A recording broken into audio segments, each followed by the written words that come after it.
Dalam kasus seperti kasus Vina, film ini sebenarnya bukan bukti hukum, ya. Film ini adalah sarana understanding phenomenon, ya, sebuah pemahaman tentang satu peristiwa, sebuah deskriptif phenomenon, mendeskripsikan sebuah peristiwa. Kebenarannya bukan kebenaran investigatif, ya, tapi kebenarannya bersifat elusif. Assalamualaikum warahmatullahi wabarakatuh. Salam jumpa dengan FW Legal Voice. Kali ini saya membawa topik, apa salahnya film? Sebuah black hand disclosure. Ya, ada satu pemikiran, pertanyaan yang menarik di dalam perkembangan masyarakat kita pada akhir-akhir ini terkait dengan kasus Vina. Ya. Di tengah suasana yang serba kompleks, serta peristiwa yang digambarkan ini menimbulkan lorong gelap penuh teka-teki. Kadang-kala dalam situasi seperti itu, kita perlu refreshing dan traveling. Sarananya apa? Ya, tidak lain adalah film. Film, ya, adalah merupakan legenda. Ya, film legendaris, ya, cukup banyak yang bisa menjadi refreshing kita, yang tidak lekang oleh zaman. Ingat, Godfather dibuat sampai 2 periode, tahun 74 sampai tahun 1990. Kemudian film berikutnya yang sangat dikenal adalah Untouchable, dibuat sekitar tahun 1930. Ya, tokoh-tokohnya, ya, bintang-bintang film yang saya sangat kagumi. Robert De Niro, ya, sang mafia Sicilia, Al Capone, Kevin Costner, ya, sang Elliot Ness, dan Sean Connery, para investigator keuangan.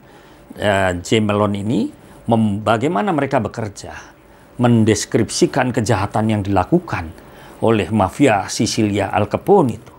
Film ini dengan popularitas dan elektabilitas yang tidak dikekang oleh zaman. Ya, dia memperoleh berbagai akademik awards, ya. Tapi pasti ada pertanyaan. Mengapa film yang seringkali dianggap ini sebagai kisah nyata, walaupun sebenarnya ini karya fiksi? Nah, ini tentu sangat bergantung pada karakter, kepribadian, ya, dan pesan yang dibawakan, ya, dalam film tersebut.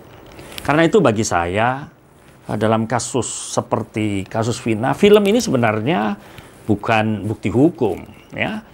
Film ini adalah sarana understanding phenomenon, ya, sebuah pemahaman tentang satu peristiwa, sebuah deskriptif phenomenon, mendeskripsikan sebuah peristiwa.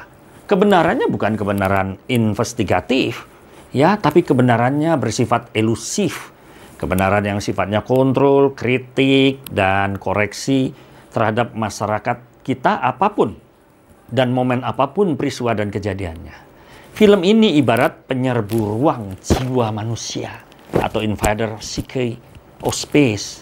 Jadi, dia juga memiliki watchdog function. Dia memiliki fungsi kontrol. Walaupun ada saja misi komersialnya. Tapi, sebuah film adalah catatan legendaris. Dan satu metode kontrol sosial, bagaimana scandalizing crime, scandalizing case, kasus-kasus yang skandal ini, film punya kontribusi moral dan sosial. Bagaimana sebuah deskripsi peristiwa itu terjadi. Ya, harapan saya, jangan salahkan.